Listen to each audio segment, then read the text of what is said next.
Head coach Gary Graham joins us on Panthers TV with Jeremiah's Chimney Systems. And Gary, we normally start these off quite jovially, but it's bad news to start this one with the fact that Garrett Hunt will no longer be joining the team this year. Yeah, we found out about Garrett getting a better offer, in the KHL. And, these things, I've been fortunate enough to coach pro a long time. And, these things happen. It's always disappointing, especially, as a coach and GM, when you put a lot of work into your recruiting efforts during the summer. This was a player that we really felt that was the right fit for what we were trying to do. He checked a lot of the boxes for us. And obviously I've seen him a lot live in person, coached against them. We had a good relationship together too, but these things happen. This is the reality of pro hockey. And, I don't lose sleep over these things. You just keep plugging along and keep making adjustments, because one guy's not going to make the Nottingham Panthers next year. This team is going to be led by everybody in that room, and everybody's going to play a part. And, I look forward to talking about the next guys that we're signing. And that it's also one of those things where it's a reality of life in the elite league, isn't it? There are better leagues out there, and this league has to aspire to match those eventually. Yeah, I mean, listen, we're not going to talk about, I love our league. I think our league's doing a great job. There's a lot of talent, a lot of firepower coming in. I'm seeing the signings that teams are making, and very, very impressed with the quality of players coming in, not just to Nottingham, but around the league. So I think it's going to be an entertaining league this year for all the fans across the country. But listen, the KHL is the KHL. It's a lot different. A lot different level, and he's played for that organization before. There's some familiarity there. They made some recent last minute GM and coach changes there, which changed the dynamic, which neither Garrett or I, foreseen happening. And, these things were never easy. Garrett's a good kid. He's a good guy. These decisions are never easy. They're hard, but we move on and look forward to talking about these next three guys. Like you mentioned, three guys. We've got three guys to talk about. You had to move very quickly to get one of them, especially after you found out that news. And obviously, you can't replace a player like Garrett. He has his own individual style.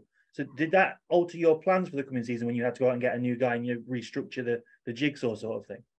Yeah, I mean, I think every coach will tell you, you have an idea when you start the summer. And listen, we had a lot of work to do. We talked about this, a lot of guys to sign, and we're looking for the right culture and a lot of different things that we're trying to get checked here this summer with our recruiting efforts. But like you said, it's hard to find a player like Garrett that can actually play the game well and kind of do what he does.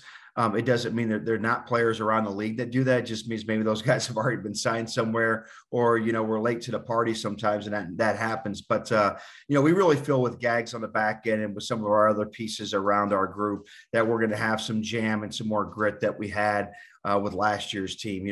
Listen, I think the other thing too is, it's not about fighting per se. This is about just having a swagger to your game and having some moxie and playing with some pride and some passion that obviously, the fans in Nottingham like, so let's understand our market. Let's understand what the fans want, and let's give them that product. Right. So, but you also want to be entertaining. And the one thing too, is you see there's a lot of goal scores getting scored around the league, and we need to score more goals this year. Our power play needs to be better. So, I think, when you lose out on a player like Garrett, that opens up some salary cap space to go after some other guys. And that's what we did. And talking about guys, we'll start off with Stephen Anderson, joins us from Aalborg in Denmark. Tell me about Stephen. Well, he's a complete player. I mean, the guy can pretty much play up and down your lineup, play in any role. He's a very good skater. He's a smart, high hockey IQ player. Great pedigree. Again, played for the University of New Brunswick with Doobie. Won a couple of national CIS championships there. He's been in those winning locker rooms last year. Same thing with Aalborg, or however you pronounce that. I don't want to. I could be butchering the pronunciation, but they won a championship last year in that Denmark. So I mean, he's been around winning cultures, and those are some of the things that I look for in players. And like I said, he can score. He's got very good vision. Block shots, can PK, can be on the power play, can pretty much.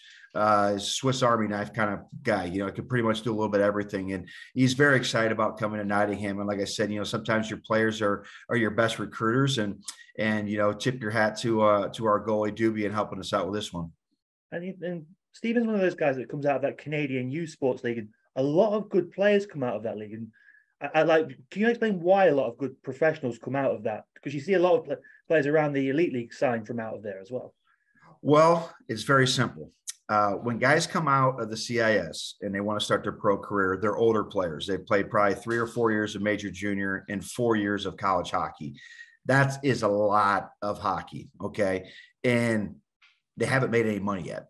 They want to make money. They just got done with college. They want to start making money. And the ECHL, they don't pay a lot, your first year as a player. So a lot of times guys, after playing all those games over 7 years, a lot of times the average, playing time, the ECHL is a grind. You're playing 4 games in 6 nights, 7 nights. I mean, it's a lot of hockey in a condensed period, and the money's not as good, right? So I think that's at least how I used to lose players to this league when I was the head coach in the ECHL. And you'd hear those stories because you'd lose players and you'd ask the player for feedback. Hey, why'd you choose to go to here and instead of coming here? And a lot of times with the agent and the player, that was the feedback. So that's kind of the give and take between the ECHL and the British Elite League. Is there's a lot of similarities there, but typically the money's better in our league.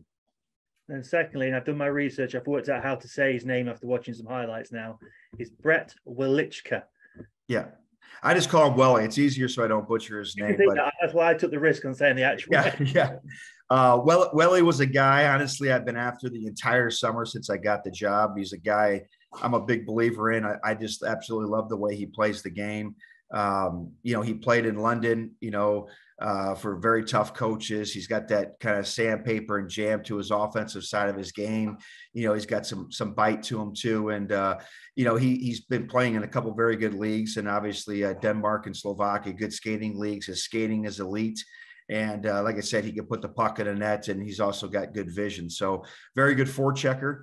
When I seen him in Fort Wayne, he was in Indianapolis. He was on a Blackhawk. I think it was on a one-way deal, but he was up and down with Rockford and Indy. And I just remember that year, I was just, every time we play Indy, because we played him a lot, I'm like, man, I like that guy. I'd love to have him in Fort Wayne. I'd love to have that guy. And when I started talking to him this summer, I told him about, he was a thorn in my side. He always played very well against us. And if there was a chance I could ever have to get him, I would love to work with him. And he's a guy, again, he fits kind of, some of the things we've been looking for to have on our rosters, kind of like puffers. He's only 28 years old, I think. So he's still young. He's hungry. He's got still a lot of hockey in front of him, and he's looking to come in and help us win. And he's another guy with European experience. So again, there'll be no adjustment period with the ice pad or anything like that.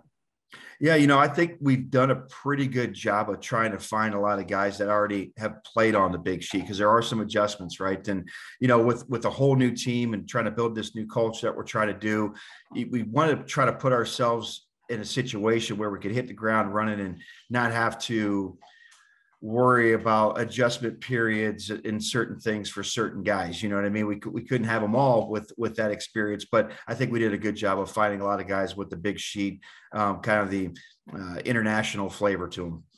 You mentioned guys with experience on the big sheet. Do you want to tell us who the third and final member of the team is? Hammy, the player, obviously the fans will know Mike Hammond very well. He's been in our league quite a bit. And listen, this is a guy we felt we really needed to have as a prolific kind of point getter. He's a guy that's been consistent. He's got a competitive chip on his shoulder. He really wants to compete. He wants to produce. He puts a lot of expectation on himself to be that guy on the team that does the producing. And, I feel like, again, we have a lot of balance now up front. We got some different guys in our lineup that can play wing and center and interchange. Of course, throughout the season, you're going to deal with some injuries. I've been jammed up some years on my teams that I've had where, I had a centerman, get banged up, or even 2 centermen for whatever reason. And then you don't have anybody that can play center, and it's very challenging. We have several guys that can play wing and center, which gives us kind of that flexibility that you want to have throughout the season. And I think we just have a really good balance now, through all 4 lines. We can really, space some things out, so it's not so easy for other teams to really key in on shutting down one particular guy or one particular line. And Mike is a GB international, doesn't class as a homegrown player, unfortunately. He's a non-homegrown player in the rules within the Elite League. But when you look at he's obviously had that experience with the national team at the top level the last couple of years. How important do you think that has been for his development overall? Because when he first came over, he was putting up points. But as an overall player, I imagine that experience away with GB in that top flight of international hockey would have done him no end of good. Oh, for sure. I watched some film on those games. A lot of times he was playing wing in those games. And, we've talked about him playing center potentially with us. He could play some wing. We're have some meetings with some guys and we all get in there and make sure everybody's comfortable with where they're playing at. But, he, like I said, he's played some high level hockey, right? And he's produced, and that's the most important thing. And, this past year he didn't play. He had a little bit of a nagging thing from his team last season, and he finished up with. I mean, look at his production in the playoffs. He just was absolutely, bonkers production wise for his team last year and in the playoffs. And he really gave it all in that playoff run. So he needed a rest. He needed to recover. And, a lot of those guys that play for that GB team, they come right out of the season and right into that. It's a lot on your body. You don't really get a long off season. So, I mean, it was a tough thing for him this past year, not playing for Team GB, but he got himself some rest and got himself into the gym and did a lot of things to kind of recover. And he's feeling great, and he's excited to hit the ground running here. And you speak about hitting the ground running. You're not far away from training up now. I think you leave this weekend. You get here next week sometime, or this weekend, or I don't know when it is. I know you're over here very soon. Your whole roster is now complete. How are you feeling? Oh, it's a sense of relief, honestly. It's been a long summer. It's of all the years I've coached, this was the most amount of guys I've ever had to sign. So I really feel good where we're at right now as a team. I think we got balance. I think we've addressed a lot of the issues that watching a lot of film on our team last year had. I think we're going to be a team that'll be, skate better. I think we'll move the puck better in transition. I think we have more balance through our lineup in terms of guys that can put the puck in the net. I think from a D standpoint, I think we'll be better in front of our net and defend better with purpose. And, like I said, we got a couple of young, hungry goalies. So, I'm just excited. We got to put all the pieces together now. Now it's my job to make it all work, right? And then it'll soon be announced. You've got a Q&A with the fans coming up in a couple of weeks. You'll be in front and get to meet all these people who've been listening to you, watch on the podcast, listening to all your interviews and things. You must be looking forward to finally getting to meet the Panthers fans as well. Oh, for sure. Yeah, it's always good to put some faces to names, and some people have reached out to me and introduce themselves and welcome me. And so, yeah, it's always exciting when you move to a new town, because, the one thing about when I coached last overseas, and last year, Omaha was great. The people were amazing. But when I was in Beijing, you didn't really get a chance to meet the fans. There wasn't a lot of the interacting that much, but it is a big part of what we do as pros, as coaches and players, is get out there in the community and build the relationships, because that's at the end of the day, that's what it's all about. So, what was it? The team's complete. You'll be over here soon. What's your final message to the fans before you make it over here? To put you on the spot. Very simple. Go Panthers. Perfect. That's a great way to end it. Thanks for your time, Gary, and we'll see you soon. Thanks, Dan.